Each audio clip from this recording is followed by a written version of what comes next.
Barry White was sitting across from a record label executive in 1969 when the man slid the demo tape back across the desk. "The voice is a problem," the executive said. "It's too deep, too unusual. Nobody is going to buy this." Barry White picked up the tape, thanked him for his time, and walked out. He had heard the same thing 11 times before. He would hear it again. What the executive did not know, what none of the executives knew in the meetings that produced the same verdict across nearly a decade, was that the voice on that tape was not going to change. It was not a problem to be solved, or a quality to be adjusted, or a characteristic that Barry White had the option of setting aside in favor of something more marketable. It was the voice, the only one he had. The one that came from South Central Los Angeles, from the jail cell, from the years of invisible work in rooms nobody photographed. And it was, in the specific assessment of the music industry in Los Angeles in the 1960s, entirely wrong for the market.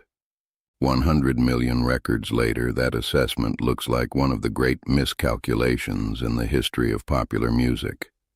This is the story of the 9 years between the first Rejection and the first hit, and what Barry White did with a verdict that everyone in his industry agreed on and that he refused entirely to accept.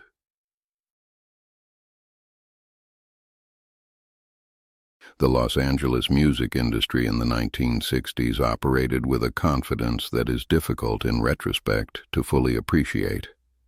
It was an industry that believed it knew, with precision, with evidence, with the backing of years of successful product, exactly what the American listening public wanted. It had formulas. It had categories. It had systems for identifying the gap between what it was producing and what the market would absorb, and it applied those systems to every piece of music and every voice that came through its doors.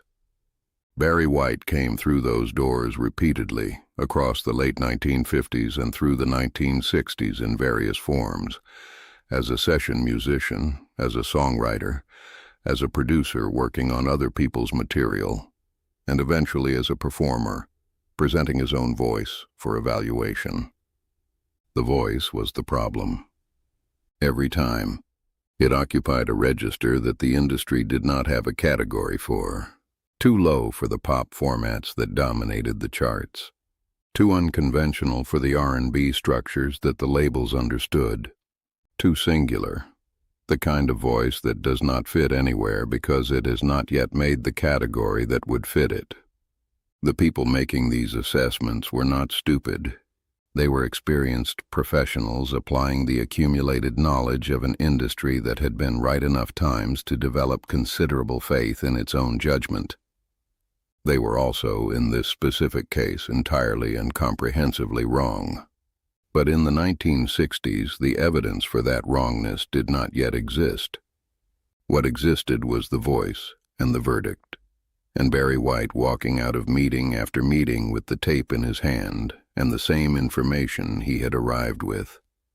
He was not the right fit. He kept going anyway. 9 years is a long time to be told the same thing.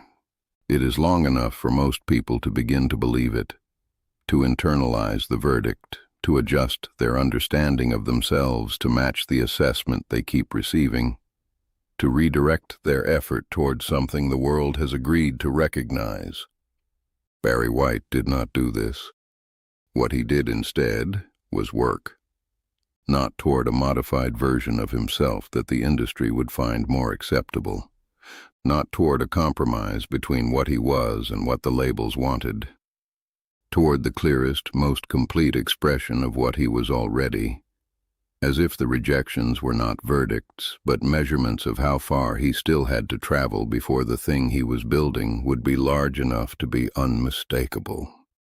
He worked as a producer in those years.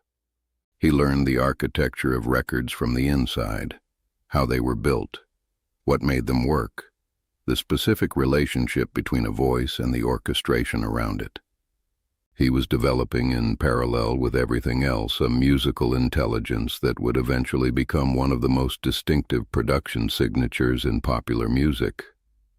He was also developing something harder to name, a quality of certainty about the voice, his voice, the one the industry kept returning, that did not depend on anyone else's confirmation.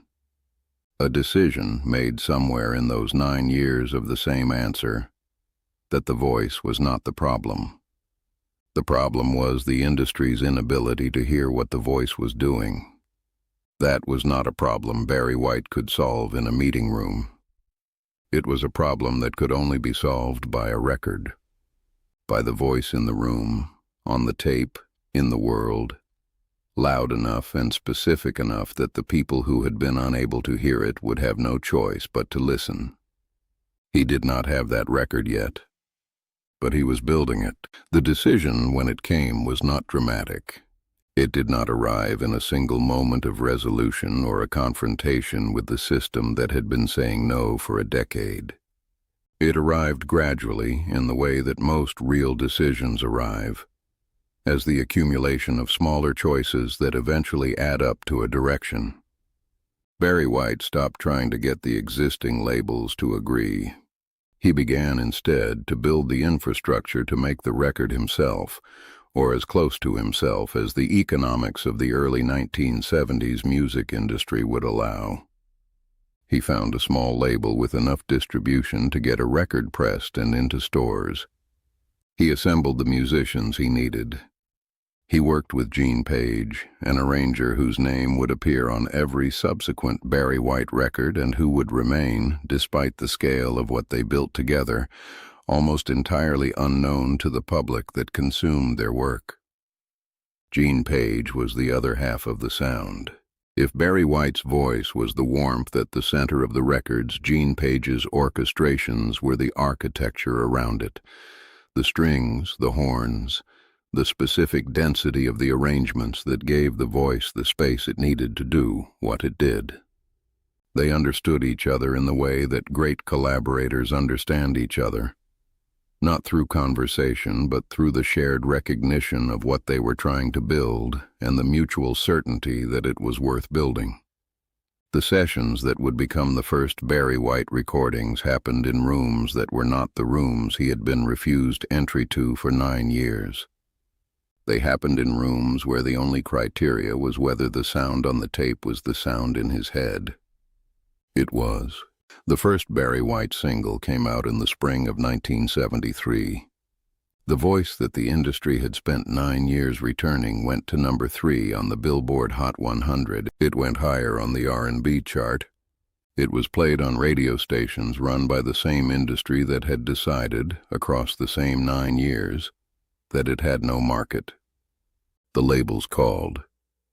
The executives who had slid the demo tape back across the desk, or their equivalents, the people occupying the same offices, applying the same systems, representing the same institutional confidence that had produced the same verdict for nearly a decade, called to express their interest.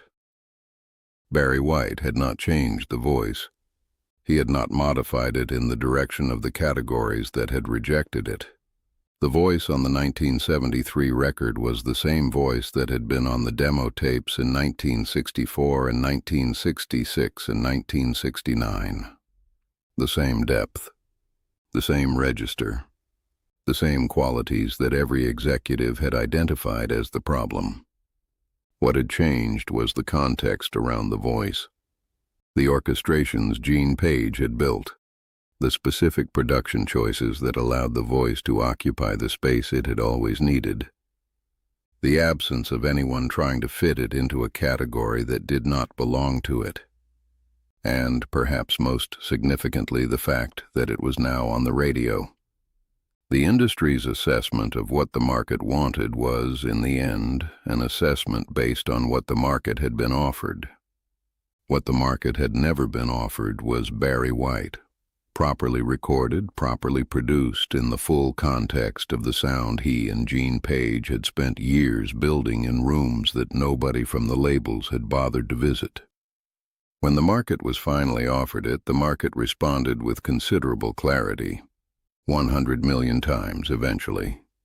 The executives updated their assessments. There is a question embedded in this story that the story itself does not answer. It is not the question of why the industry was wrong. That is the easier question, and the answer is the predictable one. Systems optimized for past patterns have limited capacity to recognize genuinely new things. The harder question is, what kind of person continues for 9 years in the face of a verdict that every relevant authority has agreed on? Not with the desperate, grinding continuance of someone who has no other option, but with the specific, grounded certainty of someone who has listened to the verdict, considered it, and concluded that it is assessing the wrong thing. Barry White did not keep going because he could not hear the rejections. He kept going because he could hear something the people doing the rejecting could not.